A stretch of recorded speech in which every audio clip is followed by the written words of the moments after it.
নমস্কাৰ আপোনালোকে চাবলৈ আৰম্ভ কৰিছে আৰকে নিউজ। এই মুহূৰ্তত অসমৰ লাখ লাখ মানুহৰ বাবে দিবলৈ লৈছো কেইবাটাও ডাঙৰ খবৰ। আজিৰ প্ৰথমটো খবৰ হৈছে এনআৰচিত নাম থাকিলেও হাৰি নাযায় বিদেশী। এনআৰচিত সাংঘাতিক খেলিমেলি আছে।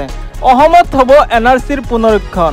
অহা 12 মাহৰ ভিতৰত এনআৰচিৰ কাম সম্পন্ন হোৱাৰ সম্ভাৱনা। বহুলোকে এনআৰচিত ভুৱাকৈ নিজৰ নাম অন্তৰ্ভুক্ত কৰিছে। অসমত এনআৰচিৰ পুনৰীক্ষণৰ দাবী কৰা হৈছে আৰু ভাৰত চৰকাৰৰ সৈতে আলোচনা অসম চৰকাৰৰ। 20% সীমান্ত অঞ্চলত আৰু 10% অন্যান্য স্থানত এনআৰচিৰ পুনৰীক্ষণৰ প্ৰয়োজন। ভেৰিফিকেশ্যন সম্পূৰ্ণ হ'লে দূৰ হ'ব ৰাইজৰ সন্দেহ।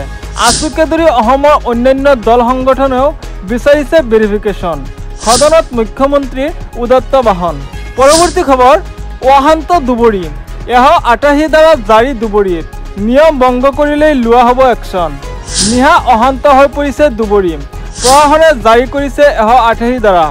বন্ধ ৰাখিব লাগিব সকলো দোকান পোহাৰ। ৰাজহুৱা স্থানত 5 জনতকৈ অধিক লোক সমবেত হ'ব নোৱাৰিব। কোনো ধৰণৰ ৰেলী প্ৰতিবাদী সমদল উলিয়াব নোৱাৰিব। নিয়ম ভংগ কৰিলেই লোৱা হ'ব কঠোৰ ব্যৱস্থা। পৰৱৰ্তী নিৰ্দেশ নিদিয়া পৰ্যন্ত বাহাল থাকিব এই নিৰ্দেশনা। পৰৱৰ্তী খবৰ বিতৰণ হ'বই বাংলাদেশী। মুখ্যমন্ত্ৰী ডক্টৰ হিমন্ত বিশ্ব শৰ্মাৰ ডাঙৰ এলান। ৰক্ষা হ'ব জাতি মাটি বেটি।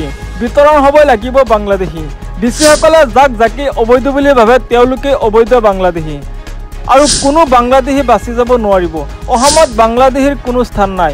চহৰে নগৰে গাঁৱে ভূঞে চুকে কোণে চলিব মাৰাথন অভিযান।